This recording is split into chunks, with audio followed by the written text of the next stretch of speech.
당한 일을 자세히 알려 아뢰되 그 땅의 주인인 그 사람이 엄하게 우리에게 말씀하시고 우리를 그 땅에 대한 정탐꾼으로 여기기로 우리가 그에게 이르되 우리는 확실한 자들이요 정탐꾼이 아니니이다. 우리는 한 아버지의 아들 12 형제로서 하나는 없어지고 막내는 오늘 우리 아버지와 함께 가나안 땅에 있나이다 하였더니 그 땅의 주인인 그 사람이 우리에게 이르되 내가 이같이 하여 너희가 확실한 자들임을 알리니 너희 형제 중에 하나를 내게 두고 양식을 가지고 가서 너희 집안의 굶주림을 구하고 너희 막내 아우를 내기로 데려오라. 그러면 너희가 정탐꾼이 아니요 확실한 자들임을 내가 알고 너희 형제를 너희에게 돌리리니 너희가 이 나라에서 무역하리라 하더이다 하고 각기 자루를 쏟고 본즉 각 사람의 돈 뭉치가 그 자루 속에 있는지라 그들과 그들의 아버지가 돈 뭉치를 보고 다 두려워하더니 그들의 아버지 야곱이 그들에게 이르되 너희가 나에게 내 자식들을 잃게 하도다. 요셉도 없어졌고 시몬도 없어졌거늘 베냐민을 또 빼앗아 가고자 하니 이는 다 나를 해롭게 함이로다. 아멘. 오늘 묵상한 말씀의 제목을 적어봤습니다. 회개와 회복을 위한 긴 터널에서 인내하라. 회개와 회복을 위한 긴 터널에서 인내하라. 그런 제목을 한번 정하고 말씀을 묵상했습니다. 오늘 우리가 일어나는 일은 우리는 다 아는데 그런데 이 일이 어쩐 일인지 모르는 두 부류가 있죠. 여기에 이제 하나님이 계시고 요셉이 있고 그리고 야곱이 있고 야곱의 11명의 자식들이 있습니다. 여기에 이제 이 상황을 전개시키고 있는 분은 하나님과 요셉이에요. 그런가 하면 도대체 무슨 일이 벌어지는지 기가 막힌 웅덩이처럼 지금 현재 전전긍긍하고 있는 사람들이 요셉의 형제들이고 그 요셉의 형제들의 말을 듣는 늙은 야곱은 설명하기 어려운 130세에 만난 이 큰 시련 앞에 그가 말하는 것처럼 요셉도 잃었고 시몬도 잃었고 이제는 베냐민도 잃어야 된단 말이냐. 그렇게 말하면서 지금 현재 상황 인식에 충분한 이해가 없으니까 아주 펄펄 뛰는 마음, 찢어지는 마음, 앞이 캄캄하고 아무것도 보이지 않는 터널 같은 그런 마음으로 지금 현재 한탄하는 얘기가 나오죠. 다 나를 괴롭힐 뿐이구나. 그렇게 한탄하는 얘기가 오늘 말씀의 끝입니다. 우리가 볼 때는 여기 하나님도 보이고 여기에 요셉도 보이고 그리고 야곱도 그리고 다른 아들들도 보이지 않습니까? 인생은 그런 거죠. 누구의 눈에는 보이는데 누구의 눈에는 보이지 않는 삶을 사는 것이 인생살이입니다. 하나님의 눈에는 분명히 보일 뿐만 아니고 거기에 하나님의 청사진이 다 깔려 있어서 한치도 오차가 없이 하나님의 계획이 착착 진행되고 있음에도 불구하고 우리는 자고 세면서 왜 내게 이런 일들이 나를 괴롭히는가? 나는 왜 이런 인생을 살아야 하는가? 우리가 그렇게 생각하는 일들을 수도 없이 만나면서 허우적대다가 말도 실수하고 행동도 실수하고 결단도 잘못되고 그러면서 우리는 마치 떠밀려 가듯이 살아가는 인생을 사는 거죠. 아마 그 중에 우리가 누구도 이 모든 되어진 네 파트, 하나님, 요셉, 요셉의 형제들, 야곱, 이 네 파트가 어우러져서 돌아가는 그 상황을 다 알고 사는 사람은 하나도 없습니다. 그래서 보통 보면 예수 믿는 교인들이 제일 많이 흔들리는 것이 누가 안다는 말에 흔들려요. 누구는 본대, 누구는 들었대, 누구는 꿈을 꾸었대. 누가 아는데 나는 모른다는 사실 때문에 사람들이 흔들리죠. 영락없이 마귀는 또 그 사이를 뚫고 들어와서 내가 아니까 내가 말하는 대로 해라. 이제 그렇게 해서 우리를 흔듭니다. 그래서 저는 어렸을 때부터 그런 것을 많이 보면서 그게 하나님의 방법이면 목사님은 점치는 자여야 한다. 점칠 줄 모르는 목사는 목사도 아니다. 이런 생각을 제가 어렸을 때 했다니까요. 참 목사 되려고 그랬는지 생각이 깊었어요. 어린 제 마음에 너무 앞이 보이지 않는 인생. 뭐 그럴 수밖에요. 어머니 아버지가 다 일확무식자고 가난하고 내 눈에도 살아가고 하고 있는 일들이 어리석어 보이고 저렇게 살면 안 되는데 인생을 왜 저렇게 살지? 이제 이런 눈이 초등학교 어린 2학년 때부터 보이기 시작했어요. 그러니 그런 집안에서 제가 장자는 아니고 7남매 중에 초등학교 2학년 때는 제가 장자처럼 살았어요. 그래서 모든 집안의 결정에 제가 의논 대상자였어요. 제가 얘기했잖아요. 그때부터 편지를 쓰기 시작했다고. 그러니 우리 어머니, 우리 아버지의 상황을 다 이해하고 우리 가정의 처지를 다 이해하니까 뭘 단 한 번도 부모에게 떼를 써볼 수가 없었어. 나 뭐 먹고 싶으니까 돈 좀 내놔라. 그런 말을 할 수가 없고 소풍을 갈 때도 그냥 10한 주면 10한 들고 10원 주면 10원이네요. 10원 주면 10원 들고 그냥 가는 거죠. 그렇게 살면서 참 왜 저렇게 모르실까? 또 나도 모르는 길을 가고 있구나. 교회는 또 늘 싸우잖아요. 그때부터 아주 치열하게 싸우는 교회를 주기적으로 싸우는 교회를 봤어요. 약 2.5년 만에 한 분씩 목회자가 바뀌었습니다. 그래서 그 교회는 지금 현재 120년 된 교회인데 사실은 목회자가 몇 명 지나갔는지 다들 몰라요. 아무도 몰라요. 그 정도로 교회는 분쟁이 끊임없이 계속되고 있는 것을 보면서 아이들이 있는 데서도 서로 소리 지르고 싸우고 멱살 잡는 걸 보면서 이건 아닌데 왜 저럴까? 이런 상황 속에서 아름다운 교회라는 이름이 나왔다니까요. 이제 그런 모습을 보면서 정말 한치 앞을 내다볼 수가 없다. 그러니까 교회가 급하니까 이제 용하다는 부흥 강사들을 계속 목사님은 불러오는 거예요. 제 눈에도 보였어요. 왜 우리 교회는 남들은 1년에 한 번 하는 부흥회를 2번, 3번 하지? 그리고 뭐 예언한다는 사람, 입신한다는 사람, 뭐 또 신유의 은사가 있다는 사람들을 불러댔기지? 왜 용문산 사람들을 불러올까? 그 당시 이제 용문산이 가장 약간 은사적인, 지금으로 말하면 신사도 운동을 하는 그런 사람들인데, 뭐 저희들은 하니까 그냥 북치고 동네 방네 돌아다니면서 예수천당 불신지옥을 쭉 따라다니면서 외치고 뭐 그러면서 어린 시절을 지나왔어요. 그러면서 제가 느끼는 게 우리 목사님은 한치 앞을 몰라. 그런 생각이 들었다니까요. 그러니까 그런 것에 목말라 하는 교인과 목회자를 보면서 이게 도대체 뭐지? 교회가 누군가에 의해서 되어질 일을 알고 결정하는 거라면 우리 목사님이 그걸 선히 보고 결정해 줘야 되는데 저 목사님은 저걸 몰라. 제가 참 자주 아팠어요. 그래서 신방을 자주 오셨어요. 그러면 믿습니다 하고 기도하고 가면 나아야 되잖아요. 더 아파. 그날 밤은 영락없이 밤새 천장을 보고 누워서 꼬박 밤을 새야 돼요. 그럴 때 우리 목사님의 기도는 한치도 내 문제를 해결해 주지 못하는구나.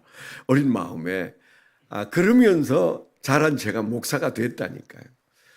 그래서 제가 성장한 다음에 목말랐던 것은 도대체 이 세상은 어떻게 돌아가는 걸까? 하나님은 어떻게 이 세상을 이끌어 가시는 건가? 이것에 대한 관심이 지대했지요. 그러면서 저는 하나님의 뜻을 안다는 것은 뭘까? Will of God. 제가 많이 얘기하잖아요. 하나님 뜻. 저만큼 하나님 뜻을 많이 얘기하는 목사가 있을까 싶습니다. 또 그 방법도 많이 제시하잖아요. 이유는 딱 하나입니다. 그에 관한 묵상과 성경 연구와 그리고 기도와 또 책 읽기를 얼마나 열심히 많이 했는지 그렇게 하면서 사람들이 떠드는 저 얘기, 저기에 무엇이 얼마나 진실이 그 안에 있고 그것이 우리가 인도해 가는 길인지 조금씩 알게 되더라고요. 다 떠들어도 다 제자리에, 다 신통한 것처럼 굴어도 다 제자리에. 내 길은 내가 하나님께 그 뜻을 묻고 기도하고 엎드려서 회개와 회복의 길은 긴 터널이다. 이런 생각을 버릴 수가 없어요. 저는 지금 그 길을 주님께서 말씀하신 것이 맞다. 약간의 도움은 받아도 가는 길은, 내 갈 길은 멀고 험할 뿐이다. 밤이 깊다. 그러나 낮은 반드시 온다. 내가 하나님 곁에서 한눈만 팔지 않으면 하나님은 그렇게 인도하시는 것이 역사다. 뭐 이런 생각들을 하게 되는 거죠. 오늘 아침에 묵상하면서 그런 생각이 들었다니까요. 회개와 회복을 위한 긴 터널에서 인내하라. 왜 이런 제목을 제가 정했는가 하면 여기에 이 네 부류가 각각 다르게 살고 있어요. 하나님이 섭리로 행하시고 그 하나님의 섭리를 깨달아가는 요셉의 아주 긴 터널의 고난의 삶, 아들을 잃고 어쩔 줄 몰라 하는 야곱의 불행한 인생, 그리고 동생을 그렇게 해버렸기 때문에 늘 죄짐을 지고 전전긍긍하면서 살잖아요. 오늘 말씀에도 뭐라고 그랬어요? 하나님이 어찌하여 우리에게 이런 일을 하셨는가? 뭐예요? 하나님이 뒤에서 딱 보고 있다는 느낌이에요. 죄를 지으면 하나님이 뒤에서 있고 선을 행하면 하나님이 앞에 계세요. 그래서 앞에서 인도해 주시는 하나님이냐, 뒤에서 나를 꼬나보고 계시는 하나님이시냐, 그 차이입니다. 그들은 지금 현재 이 위기 앞에서 금방 하나님을 생각해내잖아요.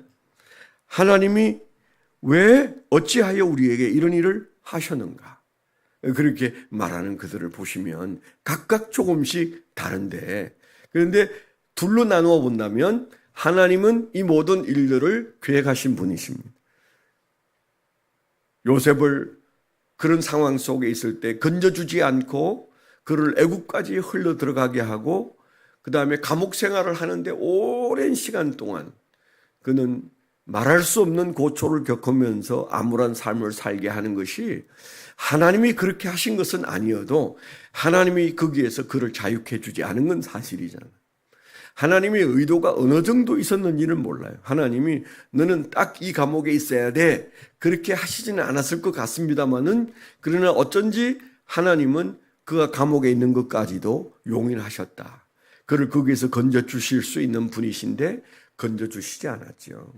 그걸 우리는 하나님의 계획, 하나님의 섭리, 하나님의 뜻 이렇게 말할 수밖에 없는 겁니다. 알아서 하는 말이 아니고 하나님을 믿기 때문에 그렇게 우리가 단정을 하는 거죠. 그런가 하면 요셉은 어떤 사람입니까? 그는 그 하나님의 뜻을 끝없이 물었던 사람입니다. 유혹 앞에서도 하나님을 생각하는 사람이었어요. 시련 앞에서도 하나님을 생각하는 사람이었어요. 하나님의 주신 꿈을 통해서 그 하나님을 바라보고 있는 사람이었어요. 그렇기 때문에 하나님이 보여주는 것을 본 사람이잖아요. 그건 우리가 인정해 줘야 돼. 그가 하나님의 인도 따라 하나님이 보여주시는 것을 보고 하나님과 함께 걸음을 걸은 결과 감옥에서 바로 총리로 직행이 되었죠. 그건 아마 그도 몰랐을 겁니다. 하나님이 그를 총리로 만드실 줄을 그가 몰랐겠지만은, 그러나 그가 하나님의 뜻을 한 발 한 발 따라가니까 거기에서 좌절하거나 거기에서 뒤집거나 거기에서 인간적인 방법을 찾았더라면, 그랬다면 하나님의 뜻은 삐그러지고 하나님이 이스라엘을 위한 총리의 자리까지 올라가는데 어려움이 더 많았거나 없었을 것입니다. 총리 못 됐을 거예요. 그가 그 하나님의 보조를 그 긴 터널에서 맞추었기 때문에 그의 인내가 어느 날 그로 하여금 하나님이 쓰시려고 하는 총리의 자리를 앉게 했죠. 여러분 생각해 보세요. 사형수로 감옥에서 한 사람씩 끌려나가 죽는 그 감옥 생활을 오랫동안 하면서 그에게 무슨 희망이 있었겠어요? 형제도 버리고 형제도 자기를 사지로 몰았는데 도대체 누가 그에게 희망을 줄 수 있겠습니까? 하나님밖에는 희망을 줄 리가 없었는데 그는 거기에서 그 긴 터널에서 하나님의 때를 잘도 기다렸잖아요. 그래서 신앙은 그런 겁니다. 하나님의 때를 기다리는 거죠. 우리가 막 급해가지고 비집고 나가서 뭘 해보려고 그렇게 했을 때 그때 이제 또 다른 문제 앞에 서게 되는 거죠. 신앙은 그런 것이다. 이걸 오늘 우리에게 보여주는 것 같지 않습니까? 오늘 우리가 이 말씀에서 요셉의 우리가 이런 것을 승귀라고 그럽니다. 신학적으로. 요셉의 승귀. 예수님이 십자가에 매달리신 것은 가장 낮은 데로 떨어지는 것이고 부활은 가장 높은 데로 올라가시는 것인데 부활 승천 이런 용어를 우리가 신학적으로 많이 쓰죠. 부활 승천을 우리는 성귀라 승하게 됐다. 귀하게 됐다. 그래서 신학적 용어는 승귀 그렇게 씁니다. 요셉이 딱 그런 거죠. 요셉이 바로 그 사망의 그늘에서 국무총리가 되어지는 이 사건은 예수님을 빗대어 말한 것이잖아요. 승귀. 어떻게 그렇게 가능했을까요? 예수님이 십자가가 아니었더라면 예수님의 승귀는 어려웠던 것처럼 요셉의 터널이 아니었더라면 요셉은 이스라엘을 위한 그 브릿지가 될 수가 없었을 것이다. 그렇게 보는 거죠. 그래서 우리가 로마서 8장 28절을 생각하는 거죠. 롬팔 이팔이라고 말하면서 모든 것이 합력하여 선을 이루는데 그걸 내가 믿느냐? 이 질문 앞에 서 있는 거예요. 우리는 예수를 믿지만 이 모든 것은 합력하여 선을 이룬다고 믿는 믿음이 좋았다, 나빴다 그렇게 살게 돼 있어요. 요셉은 그러지 않았다는 사실. 하나님의 섭리로 이 사건을 보려고 하는 이 속에 하나님의 섭리가 작동하고 있다라고 하는 것을 그래서 합력하여 선을 이루는 하나님이 해결자이심을 믿고 그 해결대를 기다리는 믿음. 그건 인내밖에는 설명할 방법이 없잖아요. 기다리는 것이 아무것도 안 하는 것은 아니다. 그게 우리가 할 수 있는 최선일 때가 너무 많아요. 주님의 때를 기다리겠습니다. 이게 진짜 신앙이고 이게 제일 어렵지만 이게 사실은 우리에게 있어서 훈련이 제일 잘 안 되는 부분이에요. 그래서 요셉을 등장시켜서 우리에게 보여주시고 이스라엘을 태동하기 위하여 하나님께서는 요셉을 통하여 400년이란 시간을 이제 시작하시는 거잖아요. 그렇게 된 400년 동안 그들은 한 나라가 만들어지기 위한 과정을 밟고 그리고 드디어 출애굽하는 거죠. 가나안 땅으로 들어가는 거죠. 우리가 성경을 이 작은 책 하나로 딱 묶어놓고 보면 보이는 부분인데 우리의 삶은 그렇게 보이지 않습니다. 가깝게서 마치 이잡듯이 본다고 그러잖아요. 그렇게 보니까 안 보여요. 가까이 보면 안 보여요. 여러분 핸드폰 볼 때 잘 안 보여서 저 같은 사람은 작은 글자를 보려고 핸드폰을 이렇게 찍어서 그걸 확대를 해보잖아요. 그런데 잘 안 보이니까 더 잘 보려고 확대를 해버리면 이게 뭐 한없이 커져 버립니다. 제 핸드폰에 어느 날 이게 꼼짝을 안 해요. 그리고 이게 다운을 시켰다가 다시 켜야 되는데 그래도 안 돼요. 아이고 새 핸드폰이 고장났구나. 그래서 스타필드에 있는 아이폰 수리점까지 갔어요. 씩 웃으면서 이 고장난 거 아니고요. 아버님이 잘못 만진 거예요. 그리고 그거 탁탁 하니까 새 손가락으로 딱 누르니까 딱 작아졌어요. 화면이 확대돼서 아무것도 안 보이던 화면이 딱 정상으로 왔어요. 참 좀 창피하긴 했습니다. 새 손가락 한 번만 누르면 될 일을 참 그렇구나 했는데 우리가 지나치게 가까이 보면 그렇게 확대해서 보려다가 안 보인다니까요.